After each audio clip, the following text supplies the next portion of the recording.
Bonjour et grand merci à vous de me donner encore cette opportunité euh, de m'exprimer, de partager mon analyse qui n'engage que moi d'ailleurs, tout en restant modeste.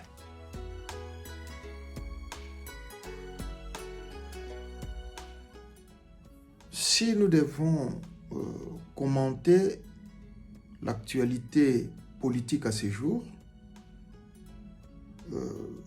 une fois de plus, ça n'engage que moi. Je suis encore attristé.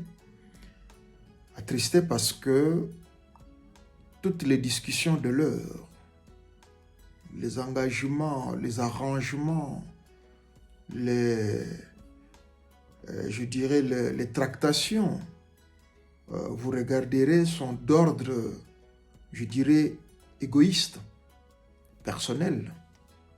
Personnel, c'est-à-dire des groupements qui n'engagent que, voilà, une poignée de gens.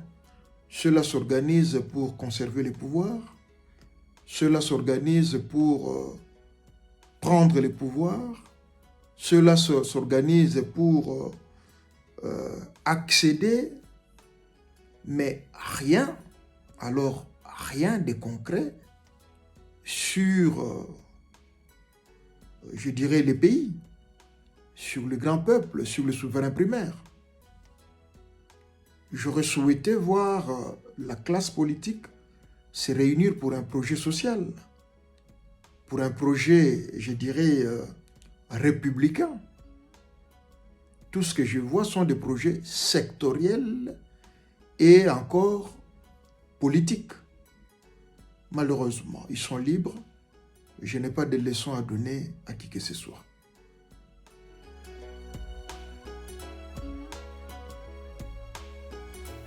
Quant aux élections, j'avais donné ma position. Elle a été claire. Je m'attends à 4 scénarios que j'avais déjà décrits, dont 3 vont dans le sens de ce que nous attendons. À 80%, on ne parlera pas élection pour l'instant en RDC. Personne n'en a envie, ça n'arrange personne. Ceux qui sont au pouvoir veulent rester au pouvoir. Ceux qui veulent accéder souhaitent une prolongation et y accéder aussi avant le vrai pouvoir émanant du peuple. C'est la lecture que nous sommes en train de faire. Quand nous entendons parler des possibilités de transition, quand nous entendons des arguments d'une partie occupée, quand nous entendons les moyens, les arguments dus aux moyens qui ne sont pas réunis,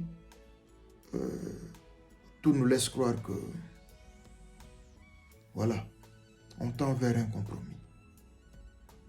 Malheureusement.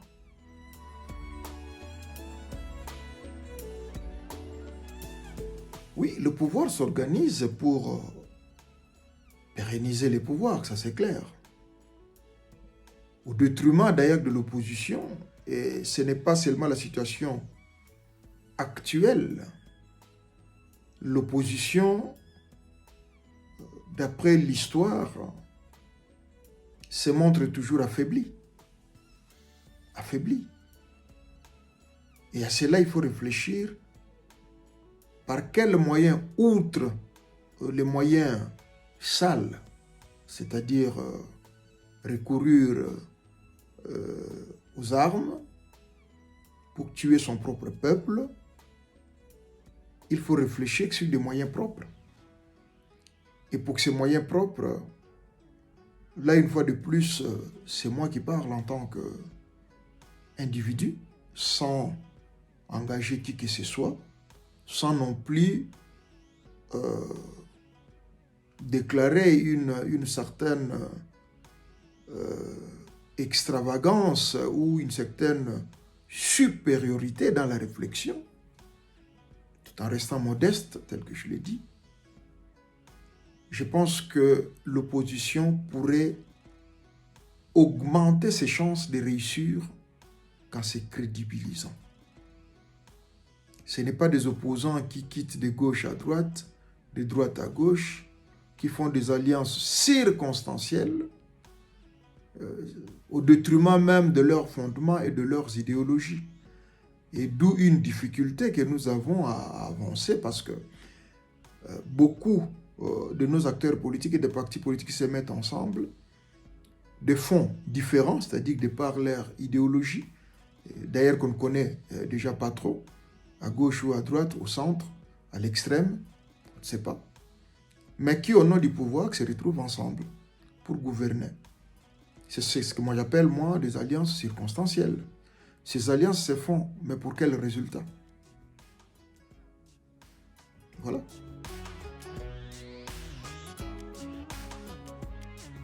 C'est crédibilisé.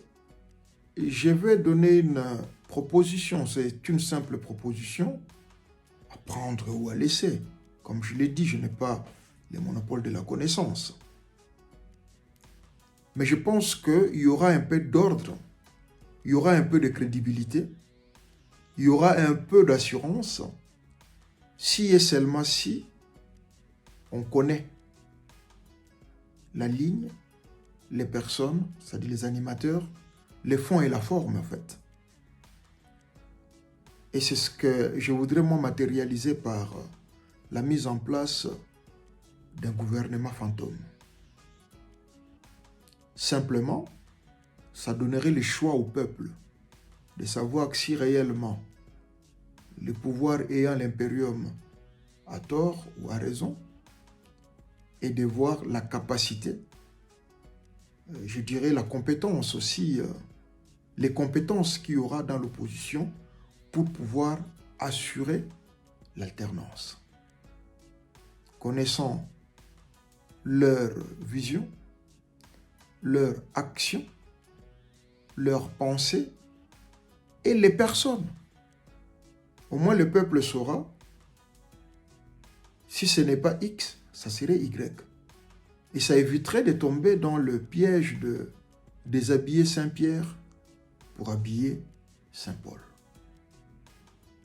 Simplement.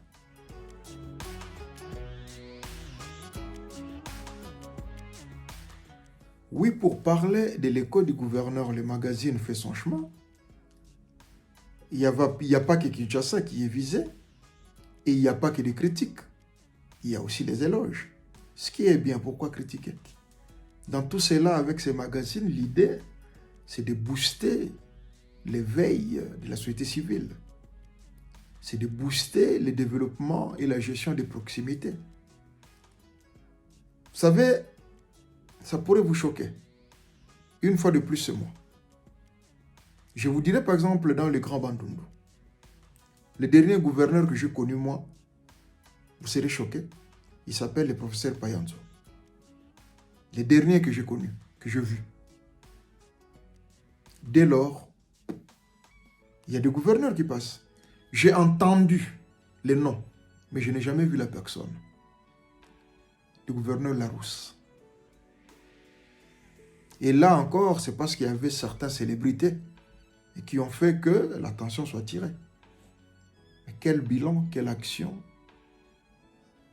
qu'est-ce qui est fait dans les Grands Bandundu, qui est considéré comme les greniers intellectuels de la République démocratique du Congo. Nous allons dans le Congo central. Les derniers gouverneurs ou quelques gouverneurs qu'on a entendus,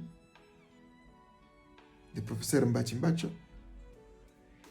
on a entendu parler de Kissalume Banda, de Yonkusu. On a entendu parler de... Les derniers d'ailleurs, c'était Atou Matubwila, Matubwana ou Matubwila. Et du coup, c'est le premier speaker qu'on entend parler, Jean-Claude Mvwemba. L'actuel gouverneur du Bas-Congo, je ne le connais même pas. Quelle action? Je ne sais pas. On voit plutôt Jean-Claude Mvwemba au devant. Comment ne pas en parler dans Écho du gouverneur? Et quand je parle des noms, c'est-à-dire les noms suivent aussi l'action. C'est par rapport aux actions. En bien ou en mal d'ailleurs.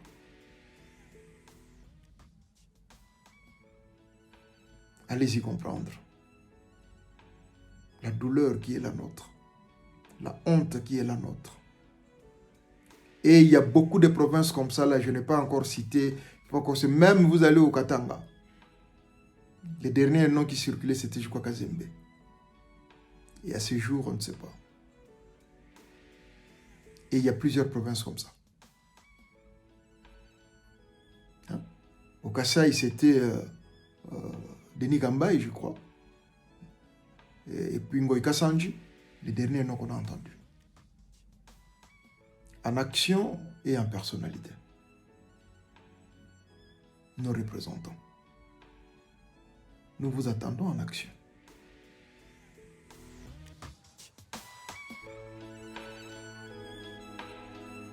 Mais oui, c'était une manière de les inciter à être actifs. Les Bas-Congo, les Grands Bandundu. Comment peut-on comprendre aujourd'hui qu'il n'y a plus une production alimentaire, agroalimentaire même? Alors que ce sont ces provinces-là qui, voilà, hein, qui nous nourrissaient, qui assuraient justement.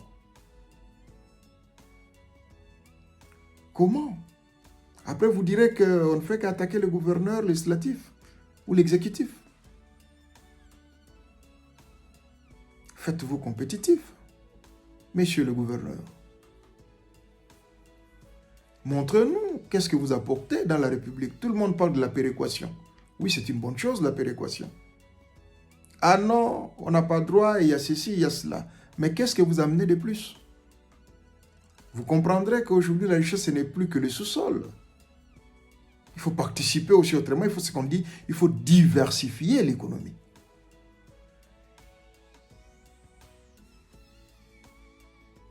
Et voilà.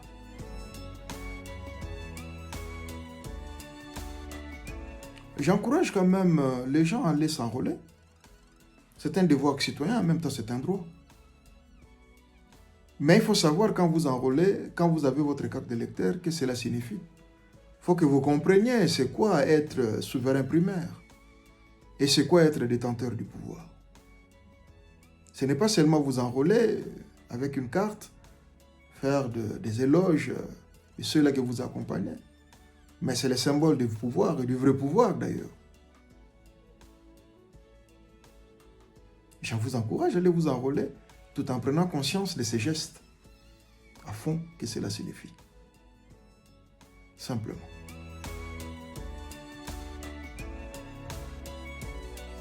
Oui, pour le 6 avril, je m'en réjouis. Nous devons reconnaître les nôtres. Dieu nous a bénis, il nous a donné un certain Simon Kimbangu. Il fallait qu'il soit de la peau blanche pour qu'on puisse le reconnaître. Il fallait qu'il monte au ciel avec, sans compter ce qu'il est jusqu'à ce jour, ce qu'il accomplit. Hein? Non, je me réjouis, c'est un bon geste. Ce qui est bien, il faut accepter. Il n'y a pas qu'à critiquer. Je ne suis pas kimbanguiste, mais je suis fier que c'est mon compatriote, c'est mon ancêtre. J'en suis fier. C'est comme ça que je vois les choses, moi. J'en suis fier de cette date. Il faut qu'elle soit ainsi. Il faut que son histoire soit enseignée aux générations futures, aux générations actuelles qui ne l'ont pas connue. Qu'ils sachent que les saints, les merveilles naturelles et spirituelles ne viennent pas que d'autres mondes. Chez nous aussi, il y en a. Et on n'a pas que Papa Simon. Nous en avons beaucoup qui sont encore avec nous, qui vivent avec nous. Bon, du fait qu'il y a aussi trop de faux, ben voilà. Mais je me réjouis que cette date lui soit consacrée. C'est une reconnaissance, une marque de reconnaissance. Ouais. C'est une fierté nationale. Et j'en suis fier et j'en parlerai tout haut. Voilà.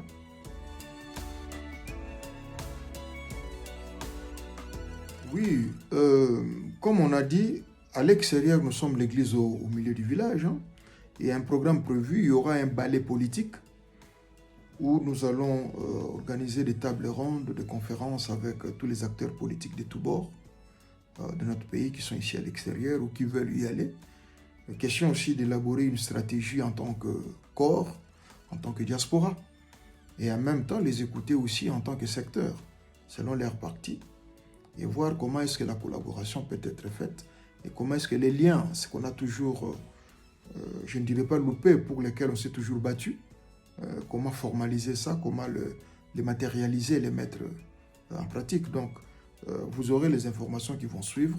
Il y aura vraiment de grandes conférences, de contacts politiques. Ça serait vraiment des saisons politiques et hautement politiques où les acteurs et leurs représentants pourront défiler de tous bords, de tous bords. Question de vous identifier, qu'on sache exactement ce que vous êtes et ce que vous voulez. Et ça, on va le faire. Ouais.